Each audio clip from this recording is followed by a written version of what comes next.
देश में petrol, diesel, LPG की सप्लाई स्टेबल है।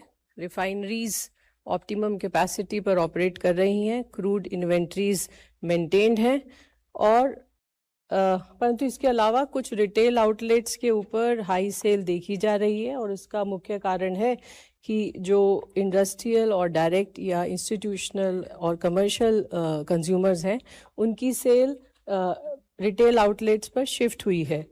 अगर मैं आपको एक आंकड़ा देने की कोशिश करूं तो ऐसा समझें कि लगभग 42 करोड़ लीटर डीजल जो पहले बल्क से या कंज्यूमर पंप से जा रहा था वो मई के महीने में रिटेल आउटलेट्स शिफ्ट हुआ।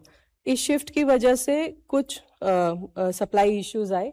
इन सप्लाई इश्यूज को ध्यान में रखते हुए भारत सरकार ने 11 तारीख को एक गजट नोटिफिकेशन दिया है और उसके अनुसार एक आदमी को एक दिन में 200 लीटर डीजल देने की बात की गई है और इसके अलावा इंडस्ट्रियल और जो कमर्शियल कंज्यूमर्स हैं उनसे ये कहा गया है कि वो अपनी आवश्यकता का डीजल अपने कंज्यूमर पंप से लें।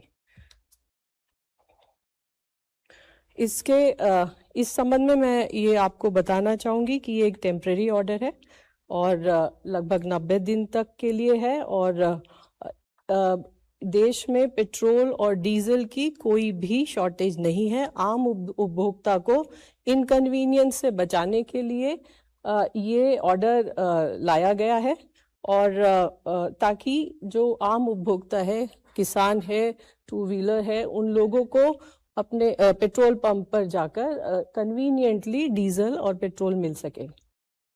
एलपीजी के संबंध में पिछले 4 दिनों में 1.66 करोड़ बुकिंग्स रिसीव हुई और 1.84 करोड़ डिलीवरी की गई।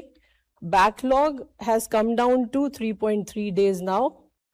इसी पीरियड में 24,184 tons of commercial LPG has been sold. 2.18 lakh 5 kg cylinders की सेल की गई है और जिसमें से 14,500 सिलेंडर्स कैंप्स में सेल की गई है।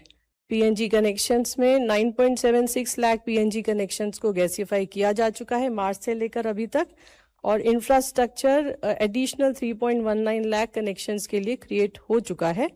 9.72 लाख नए कस्टमर पीएनजी कनेक्शंस के लिए रजिस्टर हुए हैं।